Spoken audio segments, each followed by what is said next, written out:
For the first time since 2012, a Manchester United manager named an unchanged side at White Hart Lane on Boxing Day.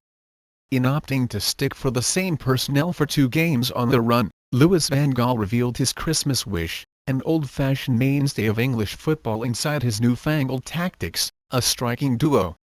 The immediate response to reports that Radamel Falcao was signing for Manchester United was, can he do a job at full-back?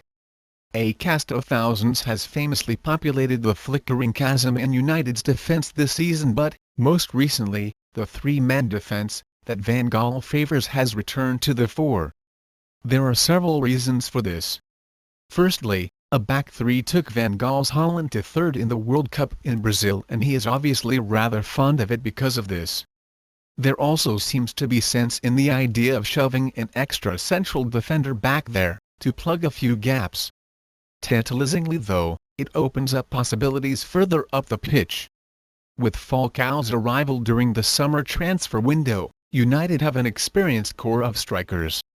The manager knows that Wayne Rooney, Robin van Persie and Falcao are all exceptional players. He loves young prospect James Wilson too, and, one suspects, he would love to play all of them simultaneously if he could. Against Newcastle and Tottenham, United started with 3 at the back and Van Persie and Falcao together up front. Rooney occupied the forward midfield berth superbly against the Geordies in a 3-1 result, and things were going swimmingly in the first half against Spurs too. The tailing off in the second game, which ended in a 0-0 draw, can be seen as the result of tiring legs after playing just 2 days earlier rather than a formation failure. It was an unusual time for the manager to name an unchanged side though.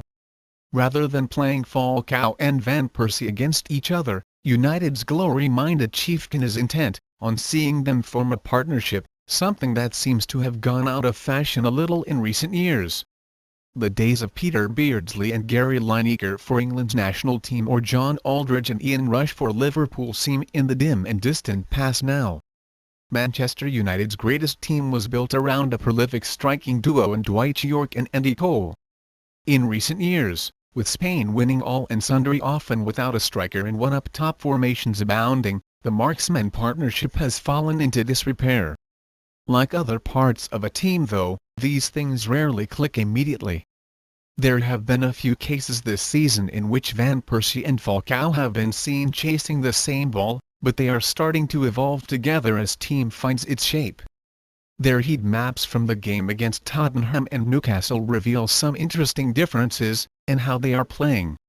The Dutchman occupies an area further forward, which takes advantage of his phenomenal ability to hold the ball up and withstand the muscular attention of defenders. Falcao is found most frequently between the halfway line and the edge of the 18-yard box, suggesting that his role is to seek the ball and hustle the opposing defenders as they try to push up the field. There is a sense he is being careful to accommodate his teammates in this, and social media indicates he is popular in the dressing room. Ironically, this actually puts Falcao more in conflict with Rooney's role in the team. Rooney has special privileges as captain according to Van Gaal, and is also in sensational form.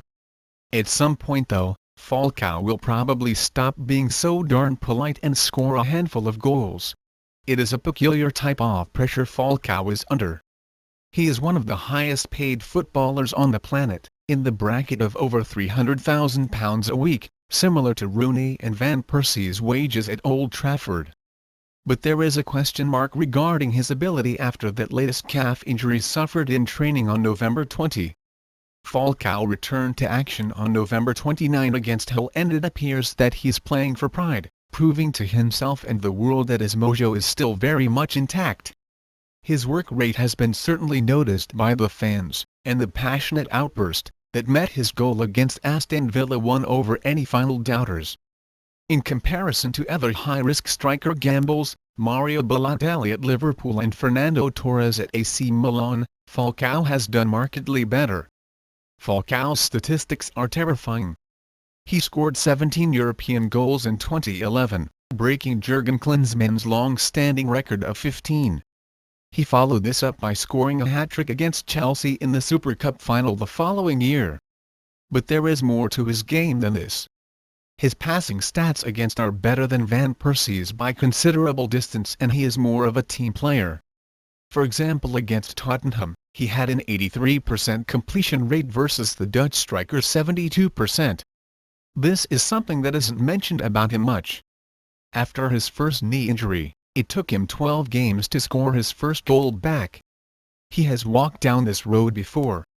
Presumably Van Gaal will stick with the back three so he can keep fielding the front two that he so craves. The feeling is that a run of games will iron out the final creases in the Van Persie-Falcao axis. If that happens, then Christmas really will be coming for United's fans.